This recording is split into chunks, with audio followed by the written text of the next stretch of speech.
ടീച്ചറമ്മയിലേക്ക് എല്ലാവർക്കും സ്വാഗതം. ഇത് തിരുനെല്ലി ക്ഷേത്രമാണ്.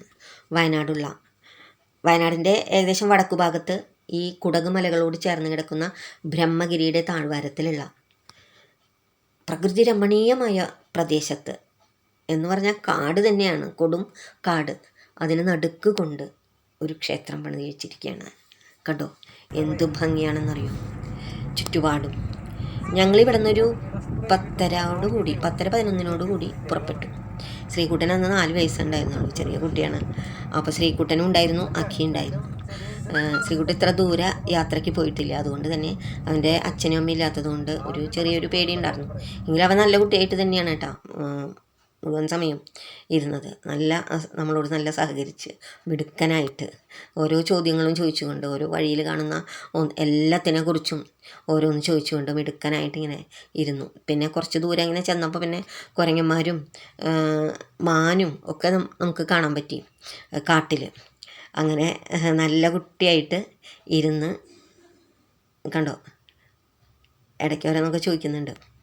അങ്ങനെ ഞങ്ങൾ കുറച്ചധികം സമയം എടുത്തു കേട്ടോ അവിടെ എത്താനായിട്ട്. പോവുകയാണ്. ഈ പാപനാശിനി തിരുനെല്ലി ക്ഷേത്രത്തെക്കുറിച്ച് എൻ്റെ അച്ഛൻ കണ്ണൂർ ജയിലിൽ വർക്ക് ചെയ്യുന്ന സമയത്ത് പറയാറുണ്ടായിരുന്നു. ഈ ക്ഷേത്രം കാണേണ്ട ക്ഷേത്രമാണെന്നും അച്ഛനിടയ്ക്ക് വർഷത്തിലൊരിക്കൽ അവിടെ പോയി ബലിയിടാറുണ്ട്. പാപനാശിനിയിൽ ബലിയിട്ട് കഴിഞ്ഞാൽ പിന്നെ ഒന്നിൻ്റെയും ആവശ്യമില്ല എന്ന്. അത്രയും മോക്ഷദായകമായിട്ടുള്ള ഒന്നാണ് പാപനാശിനി.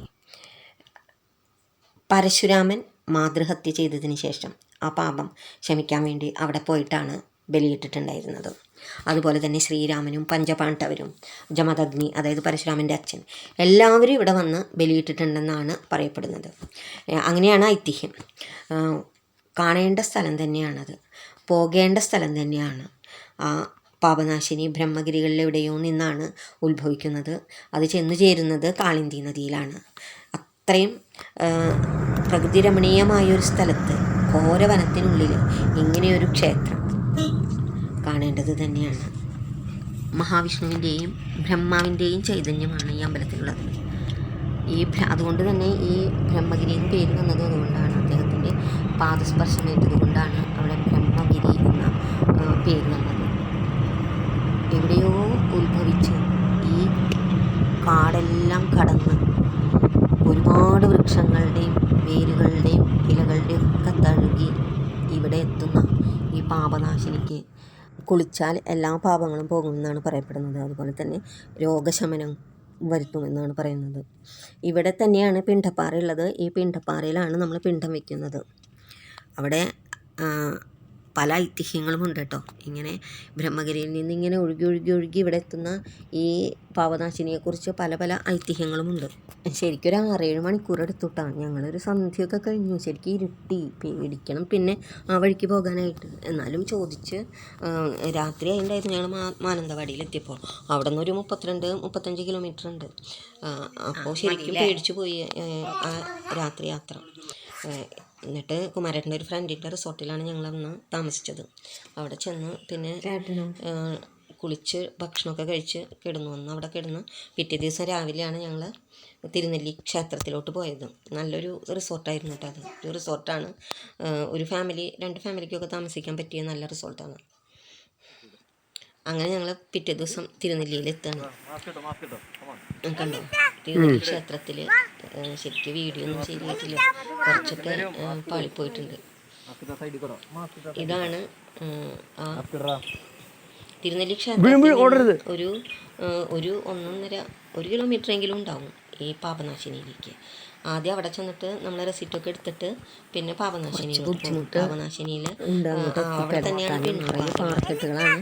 അതിലൂടെ കയറി വേണം പോകാൻ. കുട്ടികളൊപ്പം ഉണ്ടായില്ല കേട്ടോ. നല്ല മിടുക്കനായിട്ട് ഓടി കയറി. നിറയെ പാറകളാണ് കണ്ടോ. ഈ പാറകളൊക്കെ ഇങ്ങനെ കയറി സ്ലിപ്പാവും പെട്ടെന്ന്. അതുകൊണ്ട് ഞങ്ങൾക്ക് ബുദ്ധിമുട്ട് തോന്നിയില്ല. കയറി ഞങ്ങൾ അവിടെ എത്തി. കണ്ടോ ഈ പാറക്കെട്ടുകളുടെ ഇടയിൽ നിന്ന് ഇങ്ങനെ ഊറി വരുന്ന വെള്ളം. ഇതാണ് പാപനാശിനി. ഈ പാപനാശിനിയിൽ മുങ്ങി കുളിച്ചാൽ മോക്ഷം കിട്ടും. മോക്ഷദായിനിയായ പാപനാശിനിയുടെ അടുത്ത് തന്നെയാണ് പഞ്ചതീർത്ഥമുള്ളത്. പഞ്ചപാണ്ഡവരാൽ തീർക്കപ്പെട്ട പഞ്ചതീർത്ഥം. പണ്ടതൊരു വലിയ കുളം തന്നെയായിരുന്നു എന്ന് പറയുന്നത്. ഇപ്പോൾ അത്ര വലുതൊന്നുമല്ല, നമുക്ക് ഇങ്ങനെ ചുറ്റും കെട്ടിയിട്ട് കാണാൻ പറ്റുന്നുണ്ട്. അതിൻ്റെ നടുക്ക് തന്നെ വിഷ്ണുവിൻ്റെ തൃപ്പാദങ്ങൾ അത് നമുക്ക് നിന്നാൽ കാണാൻ സാധിക്കും. അതിനുള്ള വഴി അവിടെ ഇട്ടിട്ടുണ്ട്. അവിടെ പോയി അത് കണ്ട് അവിടെ തൊഴുത് അതിനുശേഷം ഞങ്ങൾ വീണ്ടും തിരിച്ച് അമ്പലത്തിലോട്ട് ചെന്നു. അമ്പലത്തിലൊന്നും കൂടെ തൊഴുത് പോന്നു കേട്ടോ. കണ്ടോ, പിന്നെയും അവിടെ ഒരുപാട് സ്ഥലങ്ങളുണ്ട് കേട്ടോ. ഞങ്ങൾ കണ്ടിരുന്നു. കരിങ്കൽപ്പാത്തി, അതൊക്കെ കാണേണ്ടത് തന്നെയാണ്. ഖുണ്ടിക ക്ഷേത്രം, വിളക്കുമാടം, ഇങ്ങനെയൊക്കെയുള്ള സ്ഥലങ്ങളുണ്ട്. അതിൻ്റെയൊക്കെ ഫോട്ടോസ് കൈമോശം വന്നുപോയി. അങ്ങനെ ശ്രീകുട്ടൻ അമ്പലത്തിൻ്റെ മുൻപിൽ നിൽക്കുന്ന ഫോട്ടോ എടുത്തു. അതിനുശേഷം തിരിച്ചു പോന്നു. അപ്പോൾ അവിടെ തിരുനെല്ലി സ്പെഷ്യൽ ഒരു ഉണ്ണിയപ്പം ഉണ്ട് കേട്ടോ. അതവിടെ ഈ കാട്ടിലൂടെ ഞങ്ങളിങ്ങനെ പോകുമ്പോൾ ഒരു സ്ഥലത്തുണ്ടായിരുന്നു. ആ ഉണ്ണിയപ്പം വാങ്ങിച്ചിരുന്നു. അതിനൊരു പ്രത്യേകത ഉണ്ടായിരുന്നു. പിന്നെ കണ്ടോ, കാട്ടിൽ മാനൊക്കെ നിൽക്കുന്നത്. കുരങ്ങനെ കാണണമെന്ന് പറഞ്ഞിട്ട് താഴെ ഇറങ്ങി കുറച്ച് ഫോട്ടോസും കൂടെ എടുത്തിട്ട് തിരിച്ചു പോന്നു. Thank you.